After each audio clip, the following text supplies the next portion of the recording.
Hello and welcome to today's episode at TSARP. I'm your host, Andrew Weir. And today was the UE Hackathon at Hooray! Not West, Weez.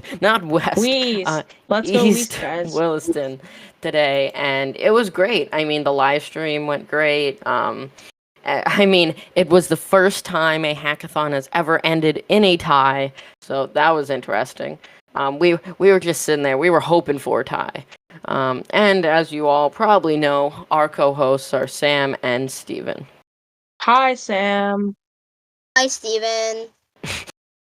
So it ended in a tie. That was very exciting. We were like, come on, Yep. tie.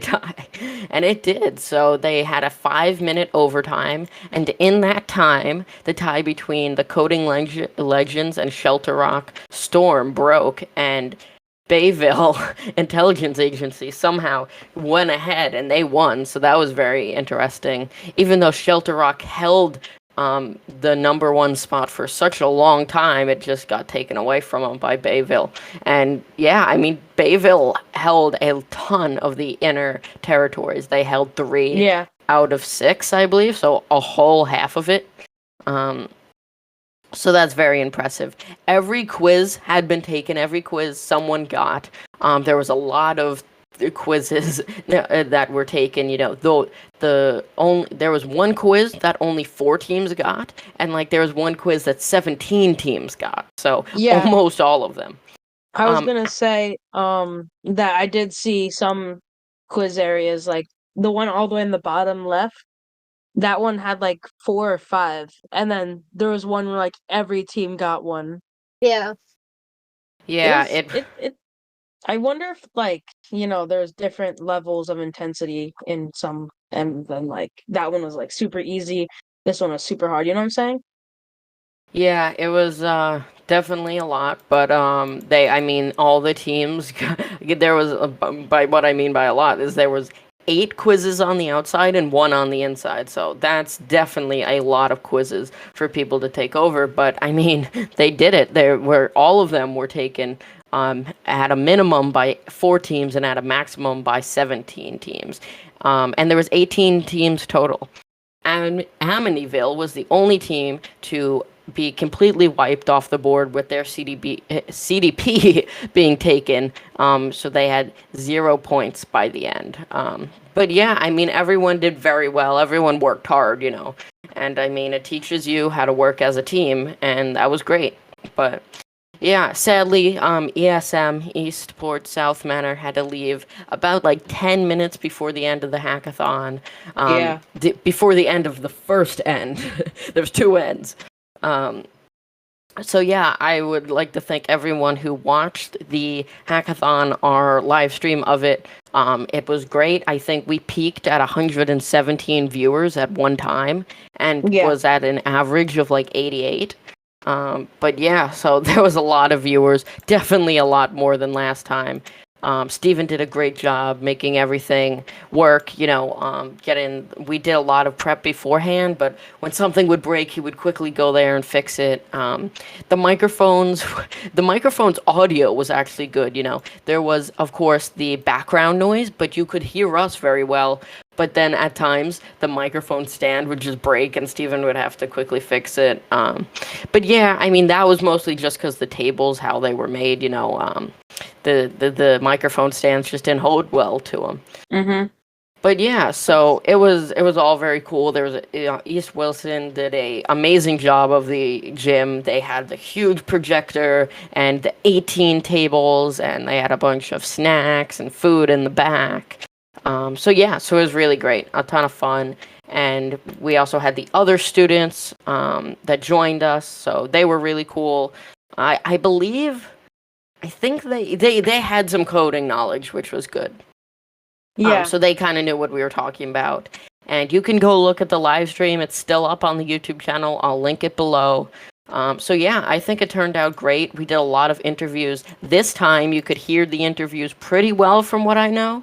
I don't think it was that hard to hear. I know we had two mics this time, both were running. Last time only one was running at a time, and then we changed it, and now there were two, and then we had two webcams on us, one on the two other kids and us, and then one on the whole room. So there was a lot, but Stephen did a great job setting it all up. Yes, thank you so much, Steven. Hooray! Thank you, Stephen. And yeah, Sam was always paying attention to the leaderboard and the map. So whenever I missed something, he was always right there and knew it. I know in the beginning it might have been hard for the leaderboard. It might have been lagging behind. That was just because there was some Wi-Fi problems. Everyone really experienced that. But the tech people figured it out. Yeah, luckily they figured it out. By the end of the hackathon, it was all fixed, and there was no issues there. So, by like halfway, it was fixed. So, yeah. So everyone did a great job. Hopog did a great job. The team, the Hopog Coding Eaglets, for their first time for the coaches, and for being just fourth graders, they came in, I believe, 12th place. 1, 2, 3, 4, 5, 6, 7, 8th, 9th, 10th, 11th, 12th. Yeah, 12th. So they did great. Again, fourth graders who just learned to code with coaches who just learned how to do this. Everyone did great. Yeah. The coaches really coached them well. And they beat out a ton of teams that have been doing this for a long time.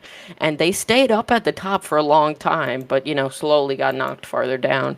But congrats to them. They did very well. And I'm excited to see how they do, when they bring their skills to the middle school, because then Hopog will really be unstoppable.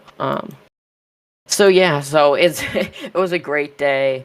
And now we're doing this podcast, so you can kind of hear a recap of what went on if you didn't get to catch the whole thing.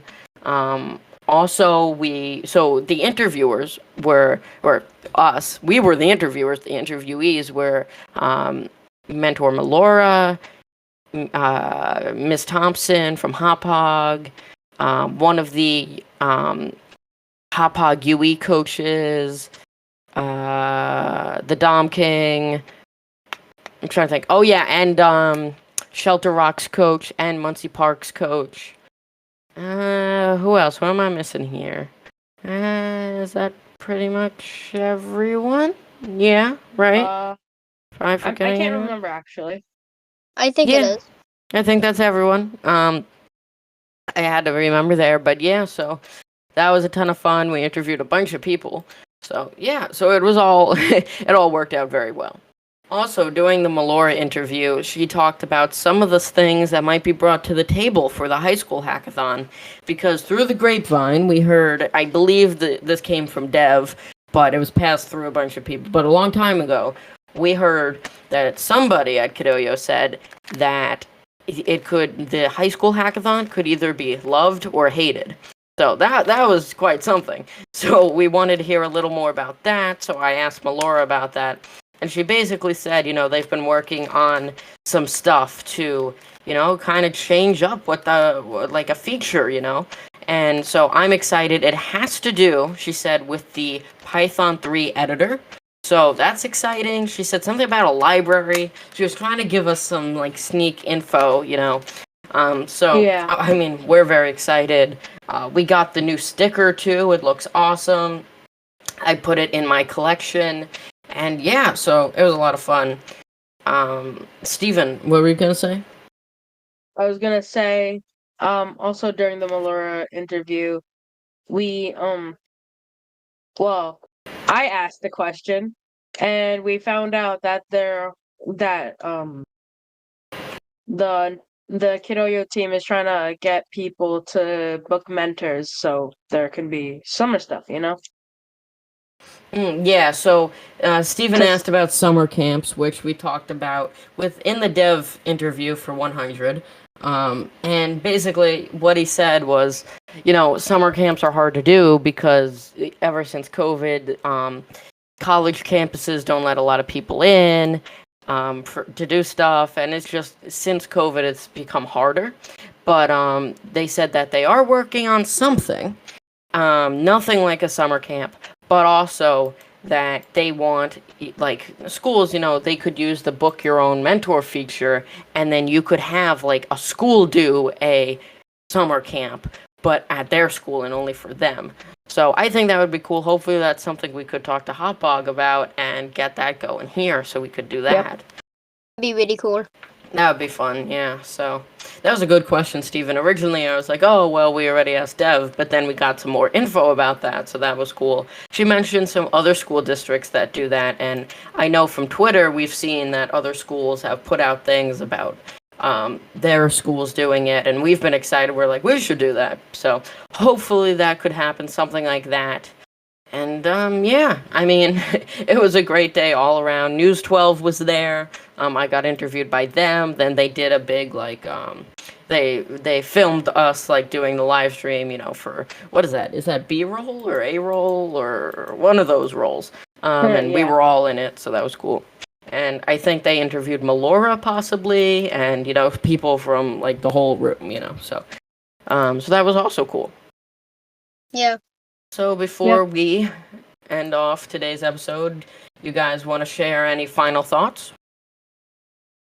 Not that I can think of, other than please invite us to the high school one. I think it'd be awesome to stream that too. Yeah, I mean, of course, it's always in the works, trying to figure out what we can get to, but, I'll be in contact with people from there, trying to figure that out, no guarantees, but we'll be trying to get that figured out. So, as of now, we are 1 fortnight away from the high school hackathon, so we got 2 weeks. Next week, there's not a lot of hackathon stuff to talk about next week, so we might be coming up with some other types of episodes, so stay tuned for that. If you guys have anything you would like for us to talk about next week that's different, please share it on either Kidoyo or Twitter, and we will see you in the next one. Bye-bye. Bye. Bye. Bye.